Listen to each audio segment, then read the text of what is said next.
but when you're thinking about editing genes, is there a scientific distinction between something that could be a pathology and something that could be a personality trait that it might be a struggle for the person to deal with, but if they get through it in some sense, or if they learn how to live with it, it will make them, it will give them the ability to do things that they otherwise wouldn't be able to do?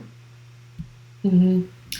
I think that is an important philosophical question that I hope a lot of people think about who are in the sciences. One example that comes to mind immediately when you bring that up is the deaf community, many of whom don't see themselves as having a disability. They believe that being deaf is really a part of who they are and isn't something to remedy. And so two deaf parents might prefer that they have a deaf child because that's part of their community. The same way that lots of communities want to sort of have consistency between generations of what their culture represents.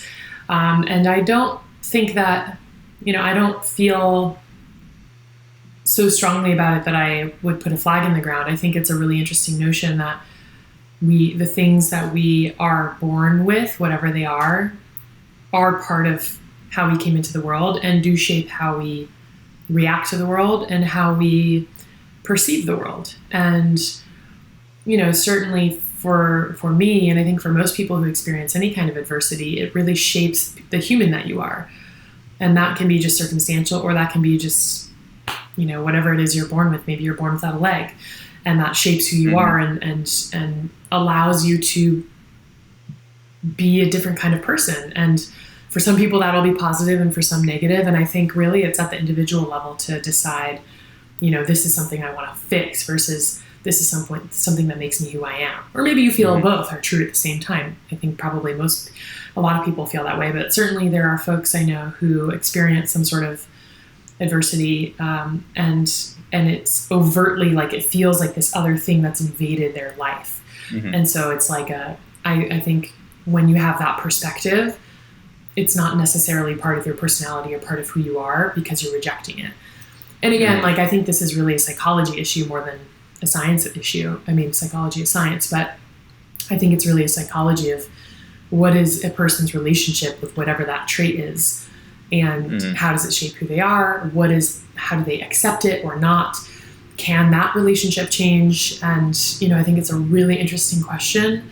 I tend to lean towards things around the growth mindset and that being the best way to sort of move through anything, which has been demonstrated scientifically that if you have a growth mindset about adversity, it allows you to move through that in the best possible way and be a resilient person in general. So, have you ever seen the movie The Sound of Metal? Yes. Have you ever seen the movie The Sound of Metal? Yeah, it was incredible. When you were talking about going deaf, it made me think about, for those of you who haven't seen it, it's about a drummer in a heavy metal band who goes deaf, and there's no way to reverse it for his case. And the way that they filmed the movie is so cool. The way that they capture the audio is incredible, amazing, because it makes you feel like you're inside his head. You're inside the drummer's head who's going deaf, because it gradually becomes worse and worse throughout the movie, and you can hear the vibrations and you could see people's mouths moving and you could kind of make it out. So I imagine nothing's going to be a one-to-one translation of what it's like to be deaf, but I imagine it captures a small slice of what it may be like to be someone who goes deaf and then eventually becomes almost completely deaf. And there's an entire community in that movie that chooses to be deaf together. They choose to learn, they choose to explore nature, they choose to live as a community. And I forget the exact line that the guy says in the movie, the leader of that whole community, but it's something along the lines of, you can't stay here if you see deafness as a negative or a pathology or something like that. Like it's a part of who you are, and we don't see it as something we want to change about ourselves. Yeah, and I think that's really powerful, and I support that. I think that's an incredible way to live with whatever your circumstances are, whether it's deafness or any other thing. I think it's always a choice of how we respond. And